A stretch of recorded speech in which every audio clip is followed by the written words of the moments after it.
Bonjour et bienvenue à notre méditation. Aujourd'hui, c'est le 3 juin. Et l'autre jour, j'ai dit 2 mai, mais nous sommes en juin. Hélas, le temps passe très vite et c'est comme ça.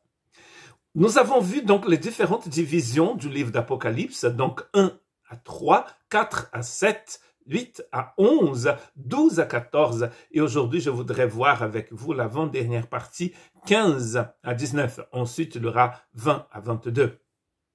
Dans cette partie, nous allons trouver les 7 tasses de la colère de Dieu et la chute de Babylone.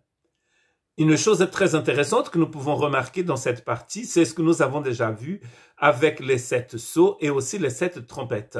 Vers la fin des 7 trompettes, de 7 sceaux, les gens sont, en voyant la gloire de Dieu qui pour eux devienne la colère de l'agneau, ils crient montagne tombe sur nous pour nous cacher de la face de l'agneau. Dans les trompettes, nous avons vu aussi dans le chapitre 9 que les gens, en dépit de tout ce que Dieu envoie sur la planète, ne vont pas se repentir. Hélas, nous trouvons cela aussi, et moi je suis persuadé que nous sommes en face du même événement. Ici aussi, dans le chapitre 16, nous allons trouver cette situation, dans le verset 9 et dans le verset 11. Les hommes furent brûlés par une grande chaleur et blasphémèrent le nom du Dieu qui a l'autorité sur ces fléaux, et ne se repentirent pas pour lui donner gloire. Nous ne sommes pas ici en enfer, parce qu'il n'y a pas de repentance en enfer.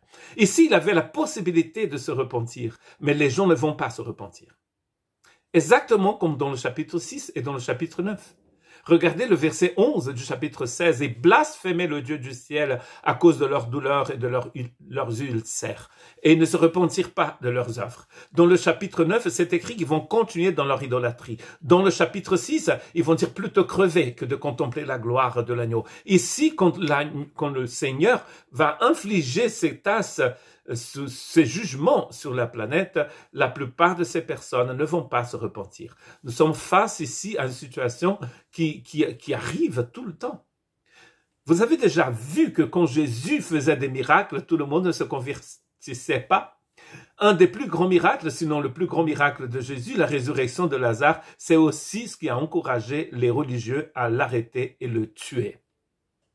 Lisez cela dans le livre de Jean, chapitre 11 et chapitre 12. Et vous allez voir que c'est suite à la résurrection de Lazare que certains religieux, des pharisiens, des sadducéens, je pense que surtout des pharisiens et des gens du temple, ils vont décider qu'il c'en était assez et il fallait finir avec Jésus.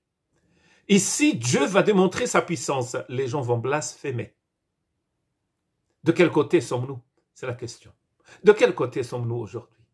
Mais avant la fin, lisons Apocalypse chapitre 19, verset 11. Chapitre 19, verset 11. Puis je vis le ciel ouvert, et voici parut un cheval blanc. Celui qui le montait s'appelle fidèle et véritable, et juge et combat avec justice. Donc vous voyez, nous arrivons à la fin de cette partie, nous arrivons à la fin de toutes choses. Nous avons aussi la fin de toutes choses dans le chapitre 15, versets 2 à 4. « Et je vis comme une mer de verre mêlée de feu, et ceux qui avaient vaincu la bête, son image et le nombre de son nom, étaient debout sur la mer de verre, ayant les harpes de Dieu. Ils chantèrent un cantique de Moïse, le serviteur de l'Éternel, et le cantique de l'agneau en disant « Tes œuvres sont grandes et admirables, Seigneur Dieu Tout-Puissant. Tes voies sont justes et véritables, Roi des nations. Qui ne te craindrait, Seigneur, et ne glorifierait ton nom? Car seul tu es saint, et toutes les nations viendront et adoreront parce que tes jugements ont été manifestés. » Le livre d'Apocalypse est rempli de louanges. Chapitre 5, chapitre 7, tous ces chapitres, et encore 9, etc., et les gens chantent à l'agneau. On a toujours un groupe qui blasphème et un groupe qui chante. Et ma question, de quel côté sommes-nous? Quand nous voyons la gloire de Dieu, est-ce que la gloire de Dieu, c'est la colère de Dieu pour nous ou la gloire de Dieu? Ceux qui ont le sceau de l'agneau chantent. Ceux qui ont vaincu la bête chantent. C'est la même personne. Ceux qui sont du côté de la bête blasphèment dans ce livre. N'est-ce pas intéressant? C'est exactement comme ça aujourd'hui. Réjouissez-vous. Soyons dans l'allégresse et donnons-lui gloire. Car les noces de l'agneau sont venues, son épouse est préparée. Et lui a été donné de se revêtir d'un fin lin éclatant, pur, car le fin lin, ce sont les œuvres justes des saints. Apocalypse 19, 7, 8. Et là, nous avons le texte qui explique pourquoi les gens sont habillés en blanc. C'est la justice de Dieu dont les gens, c'est les gens qui ont reçu le sceau de l'agneau. Très intéressant que dans le chapitre 14, ils sont sur le mont Sion et ils chantent. Ici, dans ce texte que nous avons lu, du chapitre 15, on voit que ce qu'ils chantent, c'est un chant de délivrance, le chant de Moïse, serviteur de l'Éternel. Quand ils sortent d'Égypte, ils vont chanter ce chant de délivrance. La vie avec Jésus, c'est une vie de délivrance, de salut. Mais si nous n'avons pas le sceau de l'agneau, forcément, c'est parce que nous avons la marque de la bête. La marque de la bête, c'est une appartenance à Satan.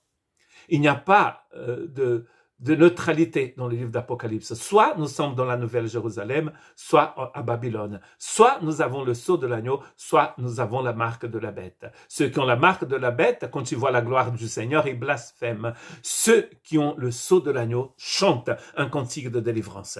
Que Dieu vous bénisse.